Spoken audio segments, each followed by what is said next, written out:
Tezlik kerakmi? Mana shu mashina sizlarga. Tezlik deganda mana shu mashina. Luboy bilan bemalol bosa-bosangiz bo'ladi. Malibu, Palibu, Nexus aka-ukalar. Bugun obzorimizda sportivniy Jiguli. Nima uchun bu gap aytyapman? Marhamat. Ikkilik motor.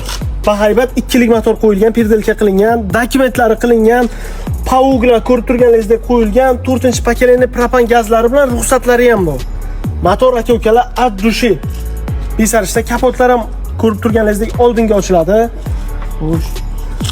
Diskalar qo'yilgan karmetal, mягкий balonlar qo'yilgan. Salonni ko'rsatib o'tamiz. Sezenliklar emas, to'xtang. Bitta zamogini ko'rsatadi eshigi yopilishini. Eshigi, по-моему, Cobbles'larda, Gentral'larda mana yopilmadi. Aytib o'tgandek, sezenliklar, mer sezenliklar qo'yilgan, oynalar knopkali qo'yilgan, torpedalari ko'rib turganingizdek yangi, original Delphi maytafonlar turibdi. Orqasida adashmasam Pioneer kolonka и usilitlari ham qo'yilgan. Xullas aka-ukalar, tayyor mashinachan. Tezlik kerakmi? Mana shu mashina sizlarga. Tezlik deganda mana shu mashina. Luboy bilan bemalol bosa-bosangiz bo'ladi. Malibu, Palibu, Nexia Luboyni choyni ichirib qo'yadi.